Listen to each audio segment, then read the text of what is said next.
حضرت سیدنا ابو سنان رحمۃ اللہ علیہ فرماتے ہیں کہ ایک مرتبہ میں بیت المقدس کی پہاڑیوں میں مصروف عبادت تھا کہ میں نے انتہائی پریشانی کے عالم میں ادھر ادھر گھومتے ہوئے ایک نوجوان کو دیکھا۔ غم خواری کی نیت سے میں اس نوجوان کے پاس آیا اور سلام کے بعد اس سے پریشانی کا سبب پوچھا تو اس نے بتایا، ہمارا ایک پڑوسی اپنے بھائی کی موت پر اس قدر غم میں مبتلا ہے کہ ہر لمحہ آرزاری ہی کرتا رہتا ہے اور اسے کسی کروٹ چین نہیں ملا۔ مہربانی فرما کر آپ میرے ساتھ چلیے تاکہ اس سے تعزیت کر کے اسے تسلی دیں، شاید کہ آپ کے دل جوئی فرمانے سے اسے قرار آ جائے۔ چنانچہ میں نے چلنے پر آمدگی ظاہر کی تو وہ نوجوان مجھے ساتھ لے کر غم سے ٹنڈہال ایک شخص کے پاس پہنچا۔ ہم نے اس سے تعزیت کی مگر اس نے کوئی توجہ نہ دی بلکہ آرزاری کرنے لگا تو ہم نے اسے سمجھاتے ہوئے کہا، اے اللہ جل جلالہ کے بندے، اس طرح بے صبری کا مظاہرہ نہ کر، اللہ سے ڈر اور صبر سے کام لے۔ بے شک موت ہر کسی کو آنی ہے، جس نے بھی زندگی کا سفر شروع کیا اس کی منزل و انتہا موت ہے۔ موت ایک ایسا پل ہے جس سے ہر ایک نے گزرنا ہے، کچھ گزر گئی، کچھ گزر رہی ہے اور کچھ کو بھی اپنے بارے میں گزرنا ہے۔ ہماری باتیں سن کر وہ شخص کچھ یوں گویا ہوا، میرے بھائیو، تم نے بالکل ٹھیک کہا، تمہاری باتیں برحق ہیں، موت واقعی ہر کسی کو آنی ہے اور ہر ایک کو اپنے وقت مقررہ پر اس دنیا فانی سے جانا ہے، مگر میری آرزاری کا سبب بھائی کی موت نہیں بلکہ یہ ہے کہ میرا بھائی قبر میں بہت بڑی مصیبت کا شکار ہے۔ اس کی بات سن کر ہم نے کہا، سبحان اللہ، کیا تم غیب جانتے ہو؟ تو تمہیں معلوم ہو گیا کہ تمہارا بھائی قبر میں عذاب سے دوچار ہے؟ تو وہ کہنے لگا، نہیں، میں غیب تو نہیں جانتا، مگر جو ہولناک منظر میں نے اپنی آنکھوں سے دیکھے وہ مجھے کسی کروٹ چین نہیں لینے دیتا۔ ہمارے اصرار پر آخرکار اس نے اپنا واقعہ کچھ یوں سنایا، جب میرے بھائی کا انتقال ہوا اور زنجیروں تکفین کے بعد ہم نے اسے قبرستان میں دفن کر دیا تو لوگ واپس آ گئے، مگر میں کچھ دیر قبر کے پاس ہی کھڑا رہا۔ اچانک میں نے ایک دردناک آواز سنی، گویا کہ کوئی انتہائی تکلیف کے عالم میں بچاؤ بچاؤ کی صدائیں دے رہا تھا۔ میں نے ادھر ادھر دیکھا کہ کوئی نظر نہیں آیا۔ غور سے سننے لگا کہ آخر یہ آواز کس کی ہے اور کہاں سے آ رہی ہے۔ معلوم ہوا کہ یہ پر درد آواز تو میرے بھائی کی ہے جو قبر کے اندر سے آ رہی ہے۔ میں بے چین ہو کر قبر کھودنے لگا تو ایک غیبی آواز نے مجھے چونکا دیا، کوئی کہنے والا ہے، کہہ رہا ہے کہ اے اللہ کے بندے، قبر مت کھود، یہ اللہ کے دروازوں میں سے ایک دروازہ ہے، اسے پوشیدہ رہنے دے۔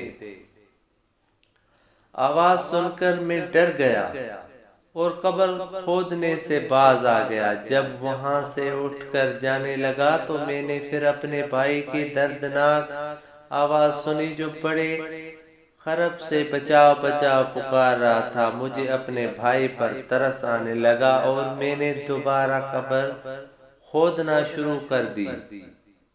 ابھی میں نے تھوڑی سی مٹی ہٹائی تھی کہ پھر مجھے غیبی آواز سنائی دی، اللہ کے رازوں کو نہ کھول اور قبر کھودنے سے باز رہو۔ غیبی آواز سن کر میں نے دوبارہ قبر کھودنا بند کر دی اور وہاں سے جانے لگا تو اس بارے میں میرے بھائی نے جس خراب سے مجھے پکارا تو مجھ سے رہا نہیں گیا، بلکہ اس پر رحم آیا اور میں نے پختہ ارادہ کر لیا کہ اب تو ضرور قبر کھودوں گا۔ چنانچہ میں نے قبر کھودنا شروع کی۔ جیسے ہی میں نے قبر سے سل ہٹائی تو قبر کا اندرونی منظر دیکھ کر میرے ہوش اڑ گئے۔ اندر انتہائی خوفناک منظر تھا۔ ابھی ہم نے جس بھائی کو دفن کیا تھا اس کا سارا جسم نہ صرف آگ کی زنجیروں میں جکڑا ہوا تھا بلکہ قبر گویا کہ جہنم کی آگ سے بھری ہوئی تھی۔ اپنے بھائی کو اس حالت میں دیکھ کر مجھ سے رہا نہیں گیا اور اسے زنجیروں سے آزاد کرنے کے لیے میں نے بڑے بے تابی سے اپنا ہاتھ اس کی گردن میں بندھی ہوئی زنجیروں کی طرف بڑھایا۔ جیسے ہی میرا ہاتھ زنجیروں کو لگا میرے ہاتھ کی انگلیاں گویا کہ گرم لوہے کی طرح پگھل کر ہاتھ سے جدا ہو گئی۔ تکلیف کی شدت سے میری چیخیں نکل گئیں اور میں ہاتف غیبی کے منہ کرنے کے باوجود بھائی کی قبر کھولنے پر افسوس رہنے لگا۔ پھر جسے ممکن ہوا میں نے قبر کو بند کیا اور وہاں سے بھاگ نکلا۔ دیکھنا چاہیے کہ تو یہ دیکھو میرے ہاتھ کی انگلیاں۔ اتنا کہنے کے بعد اس نے چادر سے اپنا ہاتھ نکالا تو واقعی اس کی 4 انگلیاں غائب تھی اور ہاتھ پر زخم کا عجیب و غریب نشان موجود تھا۔ حضرت سیدنا ابو سنان رحمۃ اللہ علیہ فرماتے ہیں کہ یہ دیکھ کر ہم نے اللہ جل جلالہ کے عذاب سے عافی طلب کی اور وہاں سے چلے آئے۔ حضرت سیدنا ابو سنان فرماتے ہیں کہ جب میں حضرت سیدنا امام اوزائی رحمۃ اللہ علیہ کے بارگاہ میں حاضر ہوا تو انہیں یہ سارا واقعہ سنا کر پوچھا، حضور جب کوئی یہودی یا نصارہ مرتا ہے تو اس کا عذاب قبر لوگوں پر ظاہر نہیں ہوتا، مگر مسلمانوں کی قبروں کے حالات بعض مرتبہ ظاہر ہو جاتے ہیں، اس کی کیا وجہ ہے؟ آپ رحمت اللہ علیہ فرمانے لگے، کفار کے عذاب قبر میں تو کسی مسلمان کو شک ہی نہیں کہ انہیں تو دائمی عذاب کا سامنا کرنا ہی ہے۔ سب مسلمان یقین رکھتے ہیں کہ کفار مرتے ہی عذاب میں مبتلا ہو جاتے ہیں، اس لیے ان کے عذاب کو ظاہر نہیں کیا جاتا۔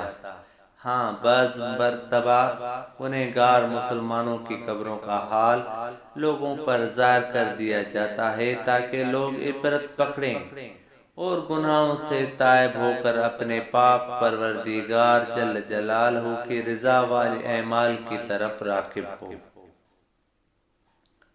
اے میرے میٹھے اسلامی بھائیو، اس حکایت میں ہمارے لیے عبرت کے لیے ایک مدنی پھول پوشیدہ ہے۔ اس میں کوئی شک نہیں کہ جس کا خاتمہ کفر پر ہو وہ مرتے ہی دائمی عذاب کا شکار ہو جاتا ہے کہ جس کے نجات کی کوئی راہ نہیں۔ بعض اوقات گنہگار مسلمانوں کے عذاب قبر کے واقعے کو ظاہر کر دیا جاتا ہے تاکہ دیکھ کر مسلمان عبرت حاصل کرے اور اس خوش فہمی میں نہ رہے کہ ہم تو ایمان لا چکے ہیں لہذا ہم عذاب میں قبر سے محفوظ رہیں گے۔ یہ بات بھی پیش نظر رکھنا چاہیے کہ اگر بے باکی سے زندگی گزارتے رہتے ہیں اور توبہ کے بغیر گناہوں کا پلندہ لے قبر میں اتر گئے اور اللہ جل جلالہ ناراض ہو گیا، اس کے حبیب صلی اللہ علیہ وسلم روٹھ گئے تو عذاب قبر کا سامنا ہو سکتا ہے۔ عذاب قبر کی سختی اور ہولناک اندازہ اس بات سے لگا سکتے ہیں کہ اس شخص کے بھائی کو کچھ ہی دیر میں آگ کی زنجیروں میں جکڑ لیا گیا، اور جب اس نے اپنے بھائی کو بچانے کے لیے اپنا ہاتھ بڑھایا تو اس کی انگلیاں ہاتھ سے جدا ہو گئیں۔ قبر جہنم کے گڑھوں میں سے ایک گڑھا ہو سکتا ہے، جیسا کہ حدیث پاک میں ہے کہ قبر جنت کے باغوں میں ایک باغ ہے، یہاں جہنم کے گڑھوں میں سے ایک گڑھا۔ کنویں کا پانی ابل پڑا۔ حضرت سیدنا امام علی مقام امام حسین رضی اللہ تعالیٰ عنہ جب مدینہ منورہ سے مکہ مکرمہ کی طرف روانہ ہوئے تو راستے میں حضرت سیدنا ابن مطیع رحمت اللہ علیہ سے ملاقات ہوئی۔ انہوں نے عرض کی، میرے کنویں میں پانی بہت ہی کم ہے، برائے کرم دعائے برکت سے نواز دیجئے۔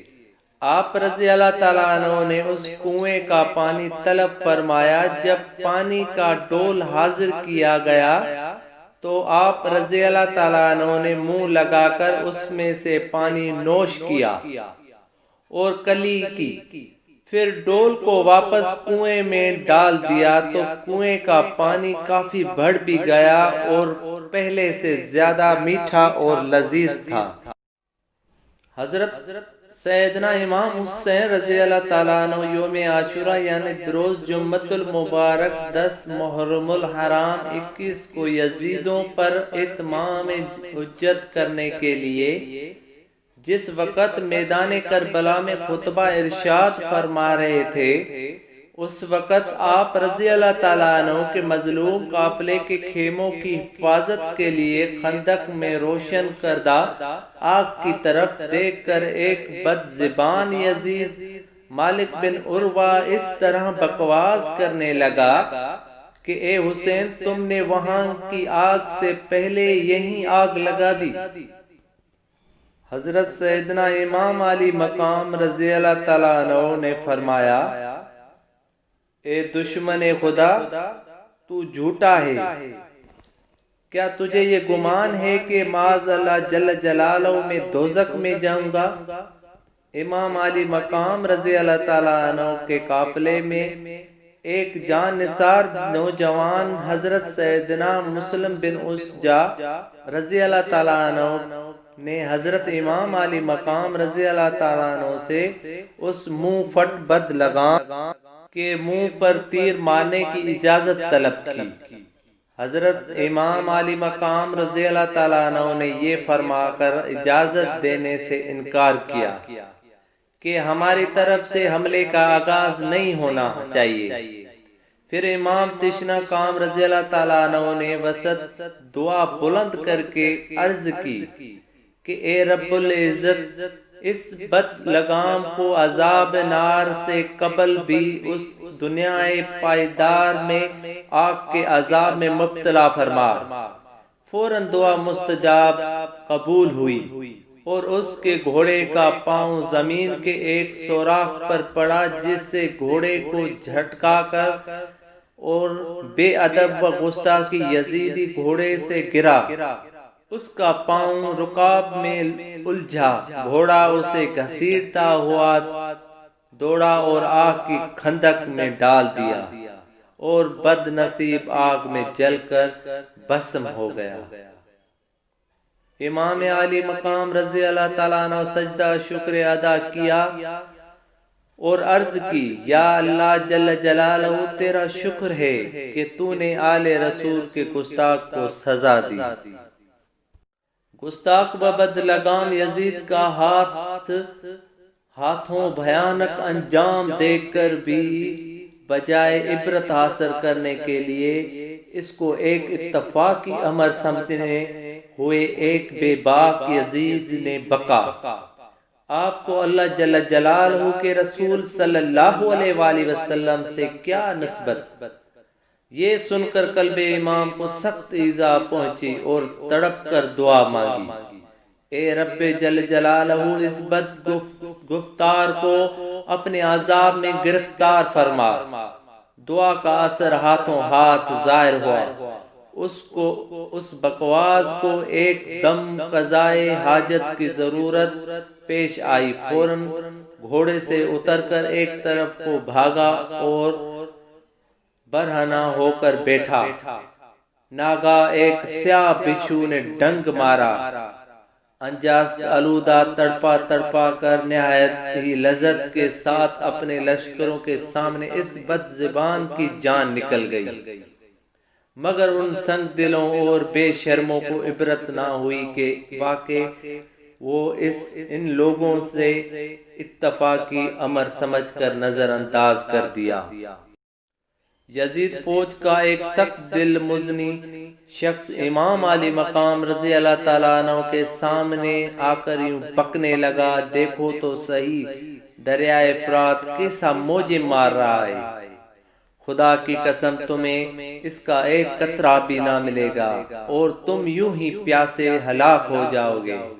امام تشنہ قام رضی اللہ تعالیٰ عنہ نے بارگاہ رب العزت میں عرض کی، یا اللہ جل جلالہ اس کو پیاسا مار۔ امام علی مقام رضی اللہ تعالیٰ عنہ کے دعا مانگتے ہی اس بے حیا مزنی کا گھوڑا بدک بدک کر مرنے پکڑنے کے لیے اس کے پیچھے بھاگا۔